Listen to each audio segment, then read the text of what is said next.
Manager Gareth Southgate as well. Darren, Gough, are you excited? It's been an amazing few weeks, Ade. I must admit, I've been watching it from afar, listening to talkSPORT, watching some of the games on TV as well.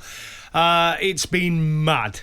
And from all the negativity, and listen, including from lots of us on radio stations up and down the country and fans who called in to these radio stations, it seems to have gone our way so far. Some of the performances have not been great, but we found a way to win these games. Gareth Southgate, the way he's picked a team every single game and been criticised for every single team he picks, he gets the result. So you've got to give him a big round of applause, and they've done immensely well to get so far. And no matter what happens now, we'll be hugely disappointed if they don't go to the final, won't we? Let's be honest. But they're in a position now as players and a manager, they can really make a name for themselves. Oh, massive. This is their moment in history. The last time we won a major tournament, how many nights came out of it? Yeah, exactly. Right? There's a few there, got the opportunity, including the manager, where they could create serious history. So it's a magic 10 days we've got left, or whatever it is, and I'm so excited for every single player of England and the manager, and every supporter up and down the line. I mean, whether you're in the box park, whether you're in the local pub watching it, whether you're at home with your family watching it, whether you're lucky enough to work on the games, what an opportunity we have got as a country to be successful. Absolutely. It's great. I must admit, when Jordan Henderson headed the fourth on Saturday night, I did have a little chuckle to myself because I was particularly critical of his selection. Thinking, well, he hasn't and rightly played. so. Listen, a lot of people joined you on it. I mean, Maguire as well. Look at him. I mean, and that's what I'm saying. Even the selection in the tournament, Aid, Sterling, what's he doing playing? And he's delivered. You know what I mean? We can't win it without Grealish and Foden playing. Well, he's changed it. Saka's come in. He's been brilliant. So now it comes to a point, it doesn't matter who he picks, because so far he has got it spot on. The amazing thing was Saka with a knock was out. Foden, Grealish still didn't play, and he's still got the team. There you go. But he explained the Sancho inclusion. That's the great thing about Gareth Southgate. When he picks these teams, there's a reason why he picks them. Now, it could be that he picks a team he thinks he will be good enough to beat Denmark in the semi-final on Wednesday. But things might conspire. Things might, happen, and they don't actually win the game, and Denmark go on. We've got to remember about Denmark, they are playing with the whole force of a nation behind them emotionally. It's something you can't manufacture. It's something that they probably wouldn't have wanted to happen. On the verge of going out, and everything that happened with the Eriksen situation, on the verge of going out of the tournament, two disappointing games, to play like they did against Russia. And then, like I said, they seem to have gone up a gear. And they're not going to be easy to beat. They've beat us before, haven't they? Oh, yeah. So they're a good side. I think they've got a good defence. They've got solid midfield, by the way. And their youngster is delivering up top with creativity, who's come in and been that man for the creativity since Eriksen has been out of the side. So it's an hard game, but we all know what it's like if we end up losing that game to Denmark. No matter how well it's gone so far for England, and we have had the luck of the draw. We have had a little bit of luck of the draw.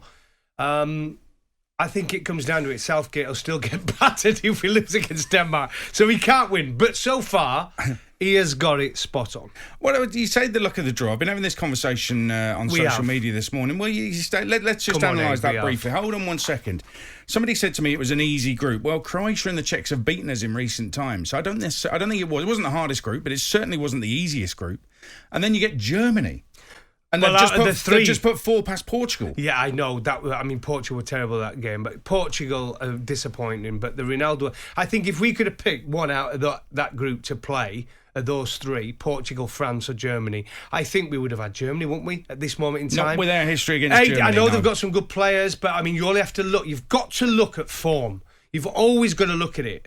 And I think one thing for us is, but what's excited me, Ed, in the last 2 games but with the Harry Kane situation, all the criticism thrown on Harry Kane after a couple of games without a goal. Well, longer than a couple of goals if you look at his Euros over 2016 and 2020. It's been quite a bit of not scoring. But the excitement when he scored and the performances since he's got on the score sheet will look different. And he seems to be peaking at the right time. There's no point peaking at the start of a tournament. He's peaking now. You've got to be excited. But you can only comment on what you see. And in some of those group games, he was looking leggy. He was looking tired. He wasn't looking great. I was always a little bit short of saying he should be dropped because of his record and because of his history of scoring goals. You drop him and that's a massive amount of goals you've got to replace. And at any moment, he could suddenly kick into gear in 3 and 2. Here we go.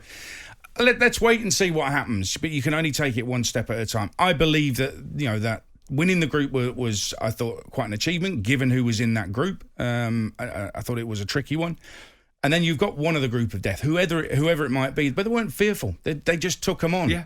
And given our history against Germany, I think that's the big thing with Southgate. Even if he doesn't come out of this, his managerial stint with England, winning any trophies, what he has done is completely broken some of the spells that have held England back for so long, winning a penalty shootout at the World Cup, that. Knockout ties, winning those. We just generally don't win those. We won 4-0. We've never done that in a knockout tie in a tournament in the past.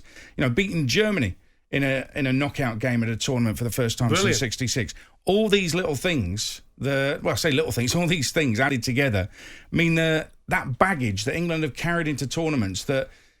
People talk about as hyping up players and all that. The critics, the skeptics, some of the other home nations fans accuse England of arrogance. There's none of that going on for quite a while now because we simply haven't done it at tournaments. We're not doing it in Iceland anymore, though. We didn't get to Ukraine in Rome and lose 2-1 to a team we couldn't possibly lose to. We absolutely smashed them.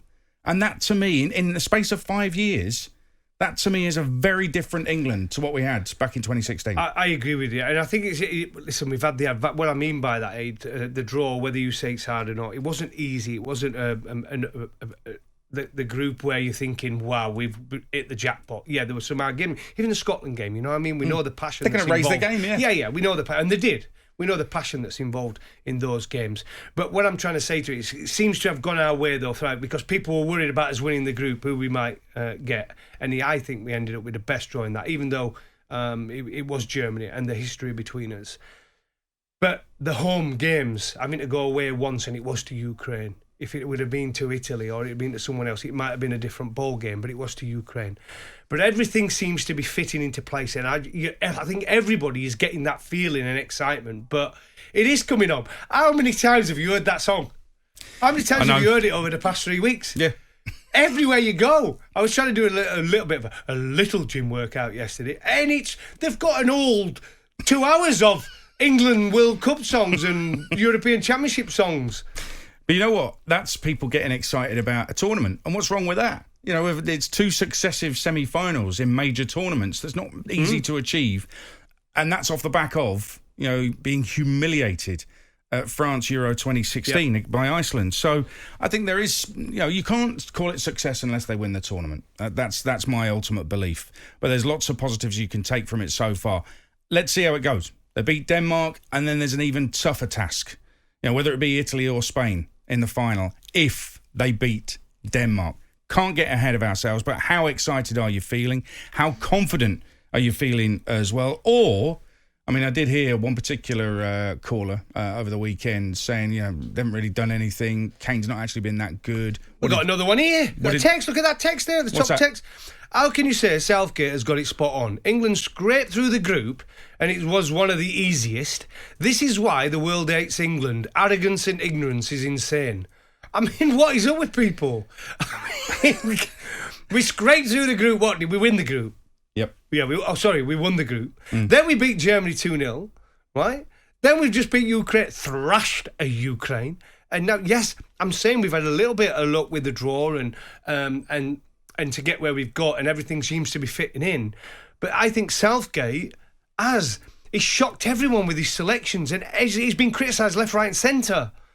But we're in the semi-final.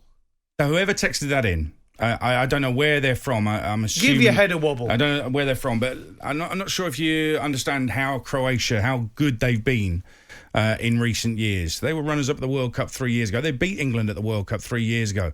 But now England beat them. Got a Ballon d'Or winner as their skipper. Exactly, and look what he did to Scotland. Yeah. He's still capable of quality. But England won that group. The Czechs have beaten England in recent times. They finished ahead of them in the group. They beat them in the group. England haven't conceded a goal at this tournament. So, please, if you're going to talk about it, let's talk about it with some intelligence. I want some constructive criticism, if there is any to be had as well, about England so far at the Euros and how far they can go. 08717223344.